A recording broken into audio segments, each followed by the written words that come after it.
कुमराल अब्दाल कहते थे उन्हें इस लड़के से पूरी उम्मीद है मोहतरम शेख। नहीं उस्मान साहब, कुमराल अब्दाल की फिरासत को कम न समझें। अस्तगफिरुल्लाह शेख मोहतरम, अस्तगफिरुल्लाह। कुमराल अब्दाल ने जरकुताए के कल्ब को रोशन किया एक हिलाल की तरह। वो हिलाल बामसी साहब के साथ बढ़कर आधा चांद हो गया और फिर वो चांद आपकी रोशनी से मुकम्मल चांद बन गया। अस्तगफिरुल्लाह, अस्तगफिरुल्लाह। उस्मान साहब, उसने मुझे बताया कि उसके दिल में पहली दफा यह आग तब रोशन हुई जब उसने आपको नमाज पढ़ते देखा।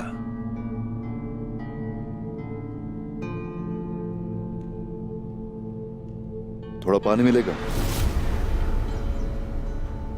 नमाज पढ़ने के लिए वजू करना है मुझे, उसके बाद हम लोग रवाना होंगे। क्या ये नमाज का वक्त है? और हमारे दुश्मन? अपने रब के सामने झुके बगैर हम कोई काम नहीं करते बलका है।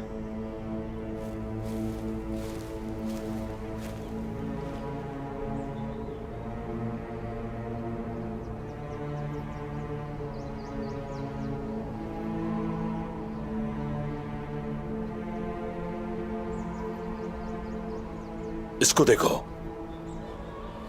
अगर हम चाहें तो इसका गला काट सकते हैं। वो हर चीज से बेखबर है।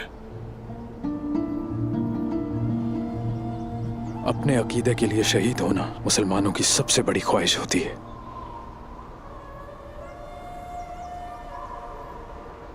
इसका ईमान चट्टान की तरह मजबूत है। अगर हमारे पास इस जितना मजबूत अकीदा होता तो सारी दुनिया हमारी गुलाम होती। अस्सलाम वालेकुम वरहमतुल्लाह। अस्सलाम वालेकुम वरहमतुल्लाह।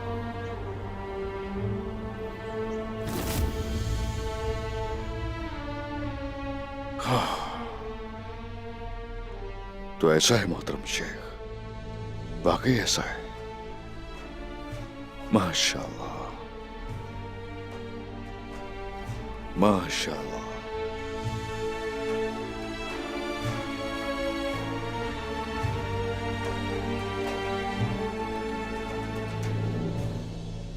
मोहतरम शेख,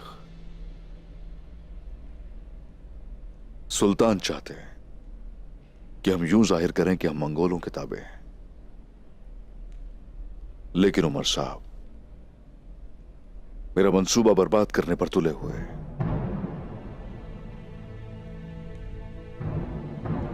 हम मामूली सी गलती भी बर्दाश्त नहीं कर सकते।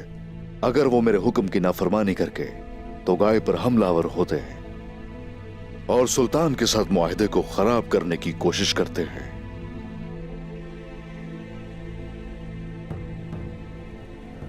तो मेरा जवाब सख्त होगा।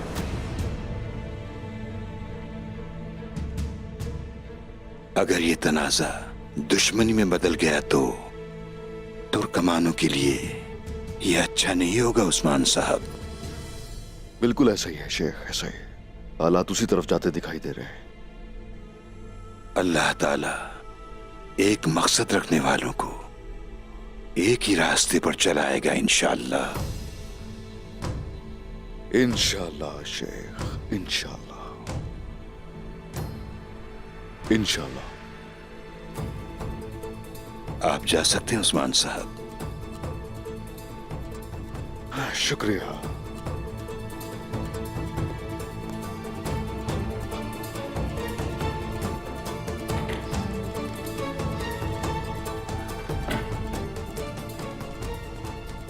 अब ये हमारा फर्ज है मेरे दोस्तों कि हम दोनों सरदारों को एक ही राह पर लाने की कोशिश करें, वरना तुर्कमान बर्बाद हो जाएंगे।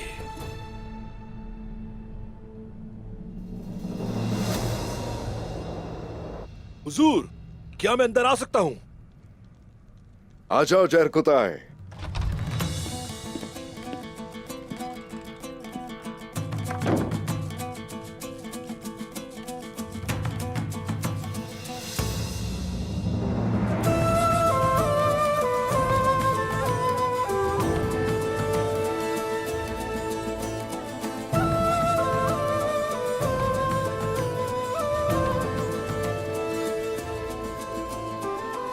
यहां करीब आ जाओ।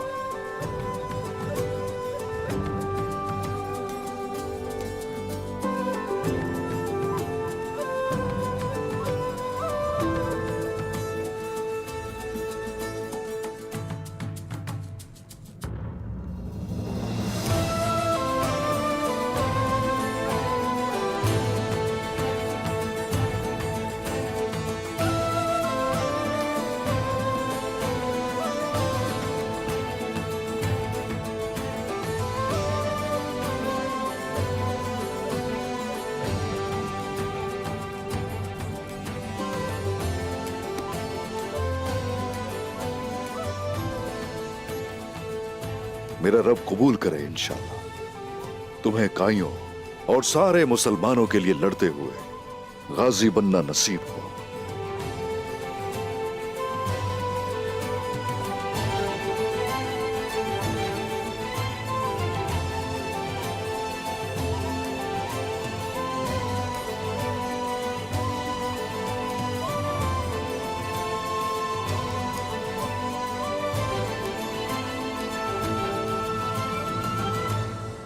नमाज नमाज दीन का सतून है। ये अल्लाह से मांगने और उसके हुजूर झुकने का जरिया है। और नमाज हमें 5 मर्तबा याद दिलाती है कि हम उसी के बंदे हैं। वही हमें रिज़्क़ अता करता है। हम इस बात का इकरार करते हैं। ये लो,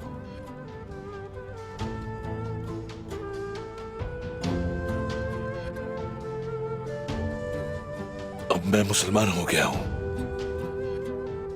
मैं वो सब करूंगा जो दीन के लिए जरूरी होता है। बेशक मेरा रब मुझ जैसे कमजोर आदमी को माफ कर देता है। अब मैं उसकी कभी नाफरमानी नहीं करूंगा। माशाअल्लाह। माशाअल्लाह।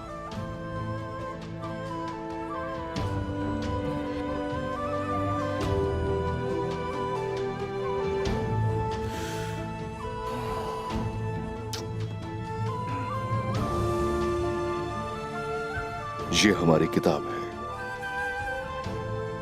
यही रोशनी है, यही रास्ता है और हमारी निजात का जरिया है।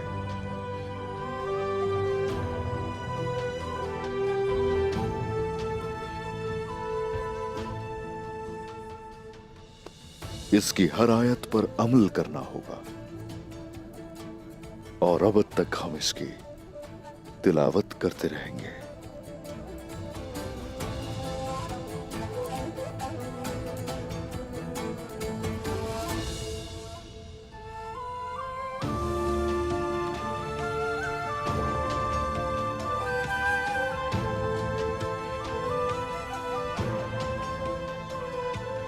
माशाल्लाह।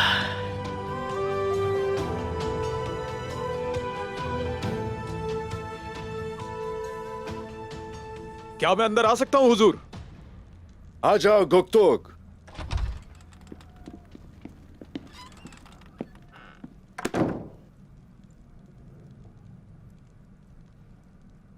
भाई, उमर साहब और उनके सिपाही तैयार हो रहे हैं।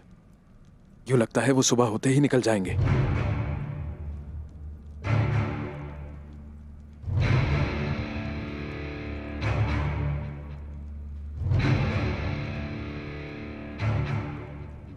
तो बाज नहीं आया। सिपाहियों को तैयार कीजिए। क्या आपका फैसला हतमी है उस्मान साहब? हाँ, फैसला हतमी बमसे साहब। अगर उमर साहब पीछे नहीं हटे तो क्या आप उनसे लड़ेंगे?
उमर साहब अपने सिपाहियों के साथ कबीले से निकल गए हैं।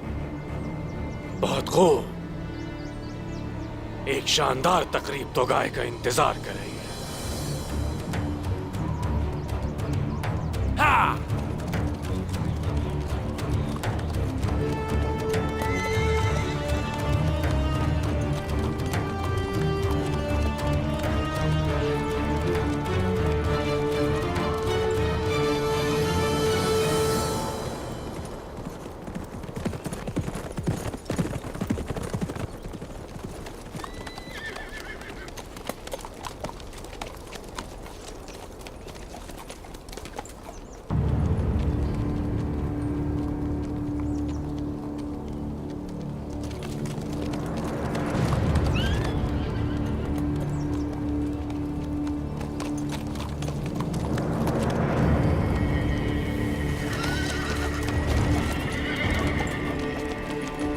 उमर साहब,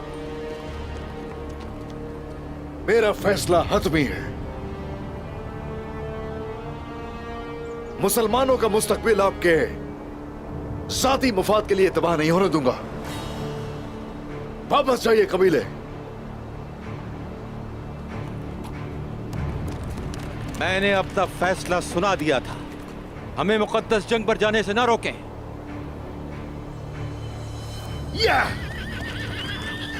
उस्मान साहब, बाबा, ये आप क्या कर रहे हैं? मलहून, पीछे रहो, दोबारा नहीं कहूंगा। मैं आखिरी बार कह रहा हूं उस्मान साहब, हमारे रास्ते से हट जाइए, यही बेहतर होगा। उमर साहब,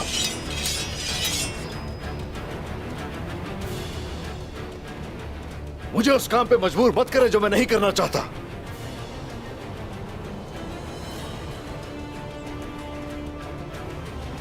रुक जाएं, रुक जाएं आप लोग।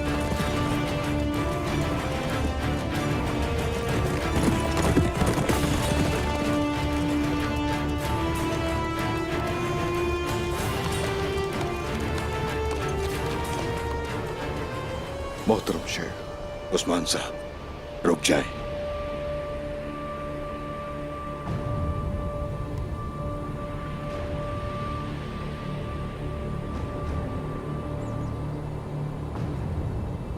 मैं आपके हुक्म की नाफरमानी नहीं कर सकता।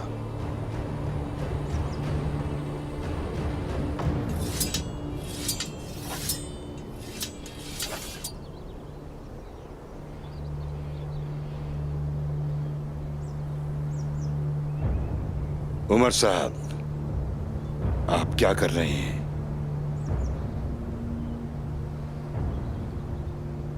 अपने रास्ते से पलट जाएं।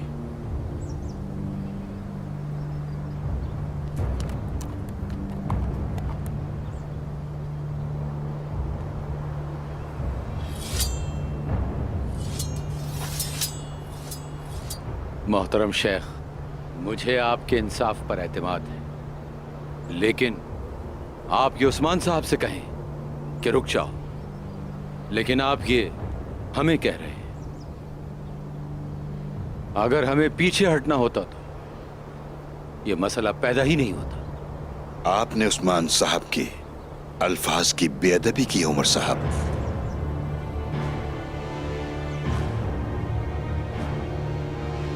तो अब क्या आप मेरे अल्फाज की भी बेअदबी करेंगे? क्या हम पर जिहाद फर्ज नहीं है मोहतरम? जंग फर्ज है और तनाजा पैदा करना हराम है उमर साहब।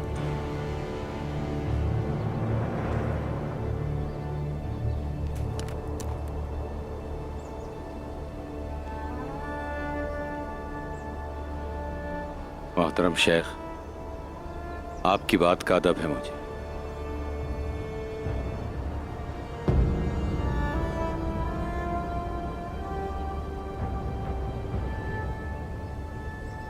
हम यहां पर जिहाद के लिए आए थे, अल्लाह गवाह है, और किसी वजह से नहीं बल्कि मोहतरम शेख की वजह से मैंने अपना इरादा बदला है।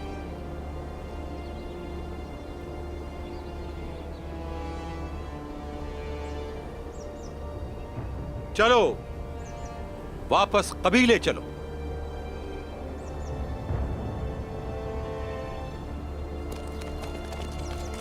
हे, हे,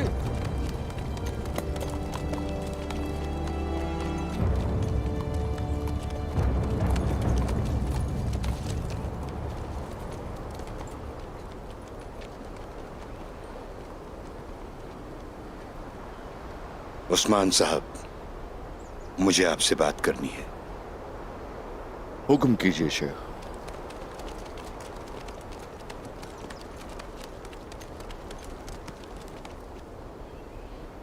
इस दुश्मनी को खत्म करना ही तुर्कमानों की किस्मत के लिए बेहद जरूरी है। दुरुस्त कहा शेख। हमारे पास एक ही रास्ता है, अर्तुरुल गाजी की वसीयत को पूरा करना होगा।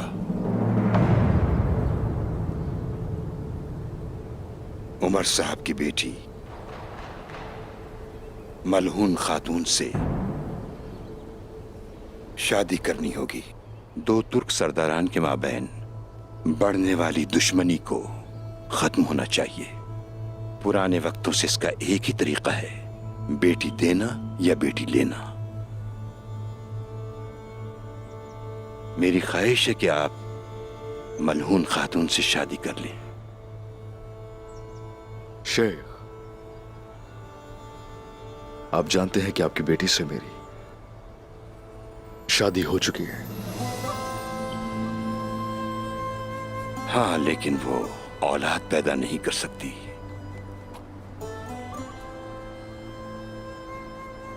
काई कबीले के मुस्तकबिल के लिए आपकी औलाद का होना जरूरी है।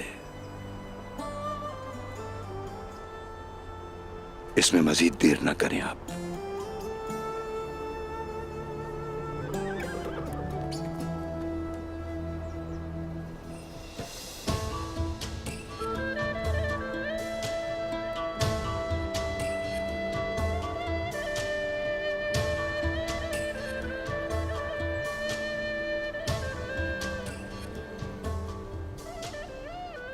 आपने देखा कि वो आपको किस नजर से देखते हैं, वो आप पर कितना यकीन और कितना एतमाद करते हैं।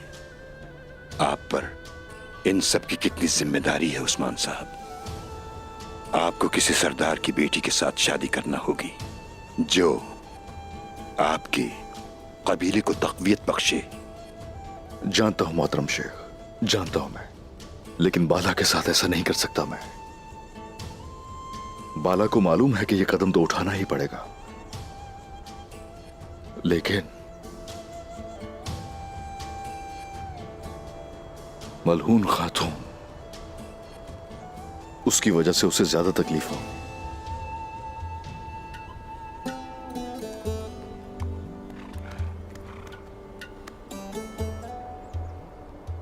जो मैंने कहा उस पर गौर करें।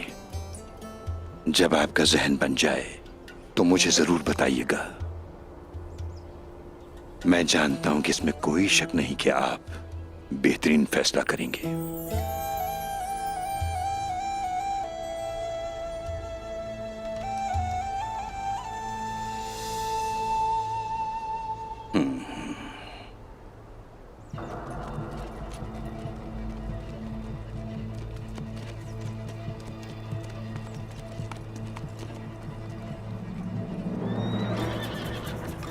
चलते हैं कॉमराड अब्दाल, हमारा काम यहां मुकम्मल हुआ। चलिए मोहतरम शेख, चलिए।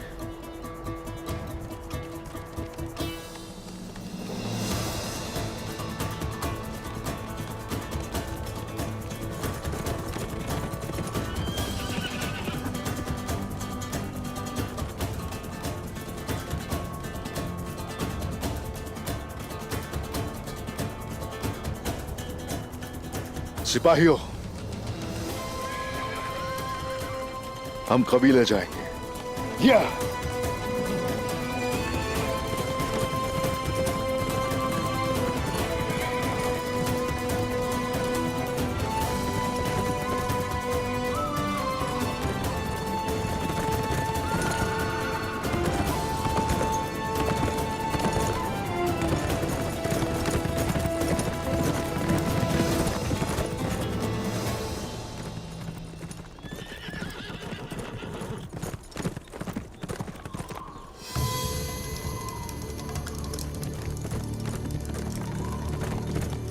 हो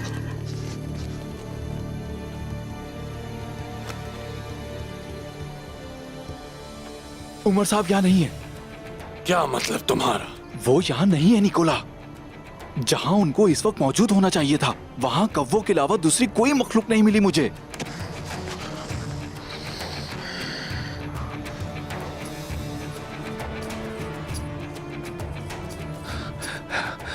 जनाब, तो गाय अपने नौकरों के साथ आ रहा है। हम क्या करेंगे? खामोश हो जाओ। हम उन लोगों पर तीर अंदाजों से अचानक से हमला शुरू कर सकते हैं। मैंने कहा खामोश हो जाओ। तुम जैसे अहमकों की वजह से हमने बितिनिया खो दिया। हम मुट्ठी भर सिपाहियों के साथ तो गाय को शिकस्त नहीं दे पाएंगे। जनाब, वो करीब आ रहे हैं।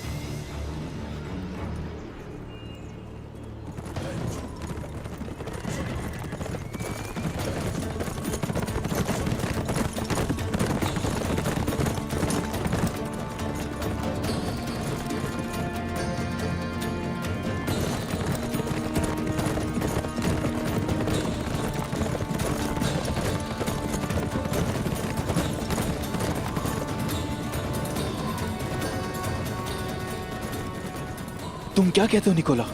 हम क्या करेंगे?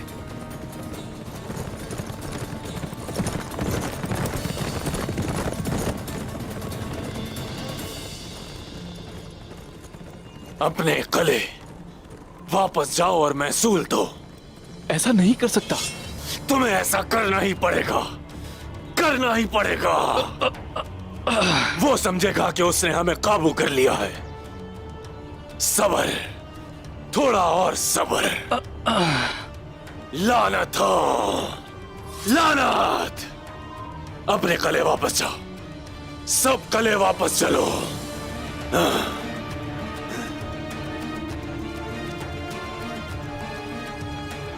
हम कले वापस जा रहे हैं।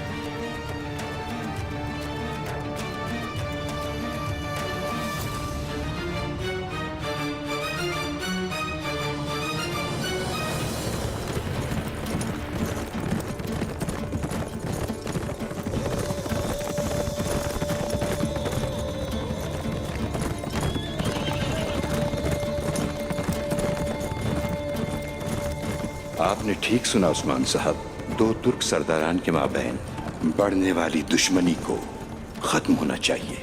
पुराने वक्तों से इसका एक ही तरीका है, बेटी देना या बेटी लेना।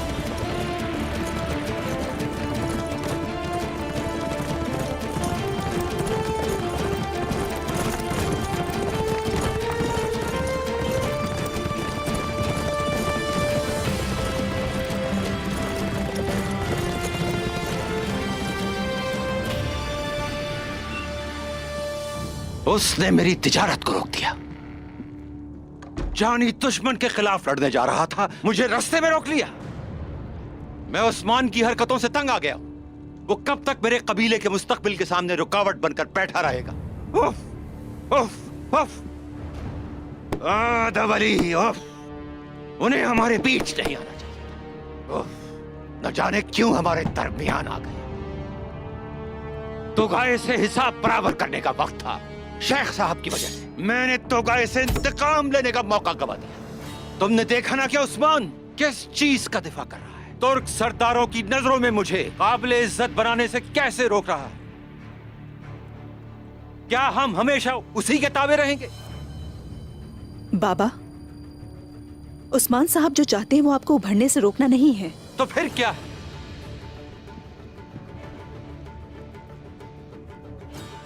वो यहाँ तक हमें अपने इरादे से आगाह करने आए थे ताकि हम उन्हें समझ सकें। सल्जूक सुल्तान के साथ बस कर दो।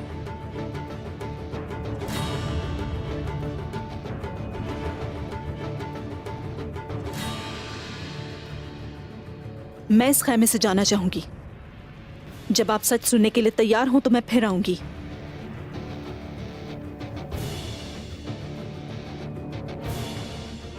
मलहून, मैंने जो तुम्हें सिपाही दिए थे वो सारे वापस ले रहा हूं। अब से तुम मेरे किसी काम में मदाखलत नहीं करोगे। अब से सिपाहियों को भी मैं संभालूंगा और तुम कबीले की दूसरी लड़कियों की तरह खेमे में बैठोगी। अब तुम जा सकती हो।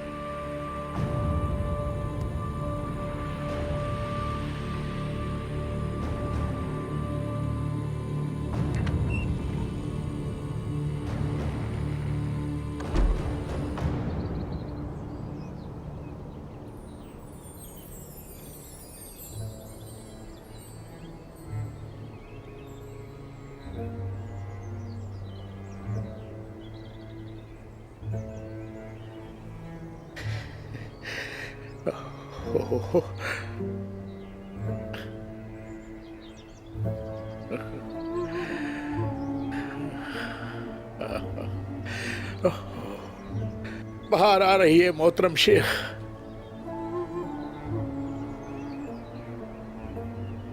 देखे हमारा रब मट्टी को किस तरह नवाजता है।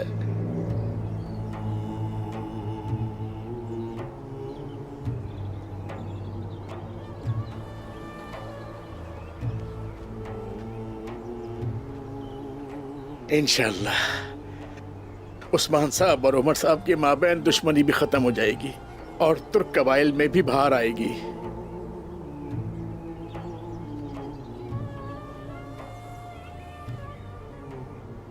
अगर दरख्त अपना राज न छुपाते तो क्या बाहर आती? कैसे खिलते फूल कोमराल अब्दाल?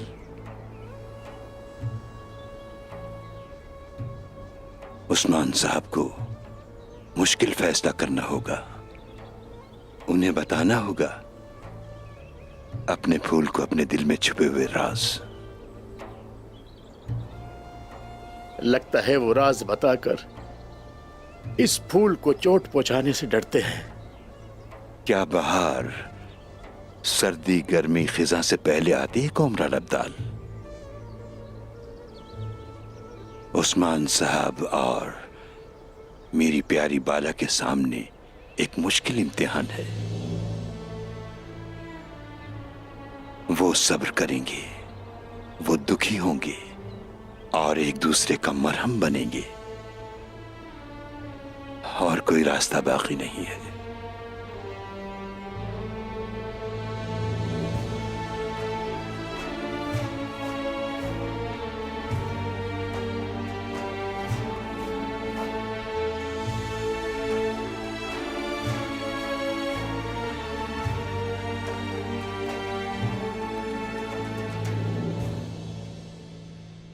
मेरे दिल में तुम्हारे सिवा कोई नहीं है। मेरा तुम्हारे सिवा किसी और को तलाश करने का कोई इरादा नहीं है बाला। तुम मेरी दुआ हो, तुम मेरे साथ रहो।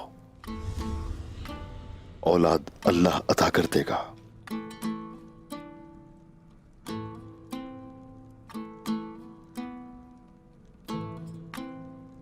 जब हम एक दूसरे से इतना प्यार करते हैं तो क्या खंजर से लगे जख्म में इतनी ताकत है कि हमें अलग कर सके बाला?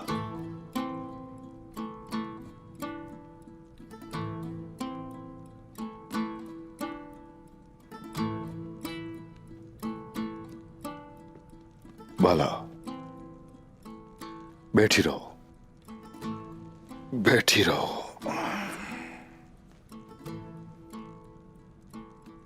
आप कब से आए हुए हैं उस्मान?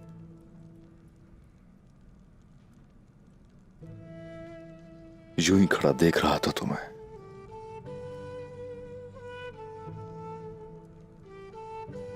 किस गहरी सोच में थी? मेरे बाबा ने पहली बार में मेरा हाथ आपको नहीं दिया था। पहले उन्होंने ना कह दिया था।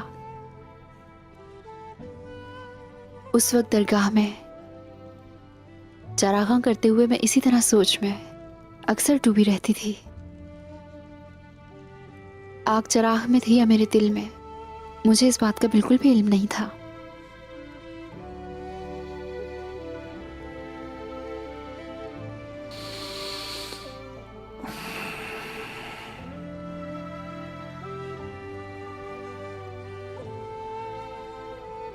तो तुम्हें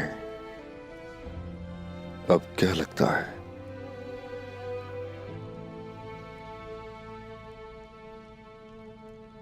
अब आप मेरे चिराग हैं